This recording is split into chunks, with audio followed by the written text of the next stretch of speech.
Bonjour, bienvenue aux méditations quotidiennes pour les femmes. Aujourd'hui, les motifs d'une grande joie. Les seigneurs ne tardaient pas dans l'accomplissement de la promesse, mais ils usent de patience envers vous, ne voulant pas qu'aucune périsse, mais voulant que tous arrivent à la repentance. 2 Pierre 3, verset 9. Il y a quelques années, les comités de son Église demanda à l'épouse de leur pasteur de composer l'hymne-thème pour la célébration du centenaire de l'adventisme de Cuba.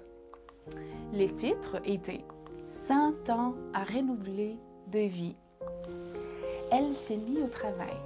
Elle voulait exprimer la pensée que nous pouvons être affermis du passé, du présent et de l'avenir lorsque nous sommes guidés par Dieu. Elle n'avait pas d'habitude de garder des copies des partitions qu'elle composait.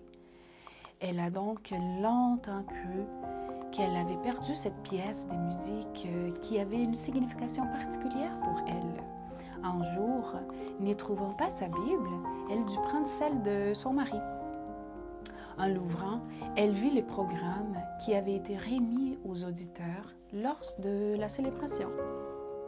Elle se mit à lire et elle se rendit compte qu'elle avait presque complètement oublié cet hymne. Au fur et à mesure qu'elle relisait les paroles, la musique lui revenait aussi en tête, accompagnée des émotions et des sentiments qu'elle avait ressentis auparavant. Jésus revient, alléluia. Jésus revient, loué soit le roi. Jésus revient, alléluia. Jésus revient, il revient pour toi et pour moi. Notre avenir est assuré. Chère Église, tu seras triomphante. Nous attendons l'annonce. Entre dans la sainte cité. Nous ne craignons rien, car dans le passé, nous avons vu la main de Dieu. Comment a-t-il affermi son Église par son amour infini? Jésus revient bientôt.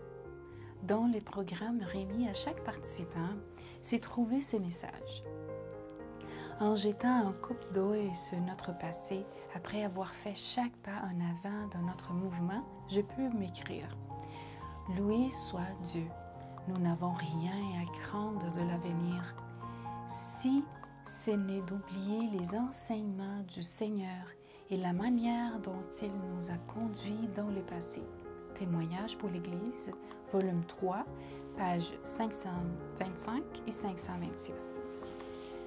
Trouves-tu encourageantes ces paroles?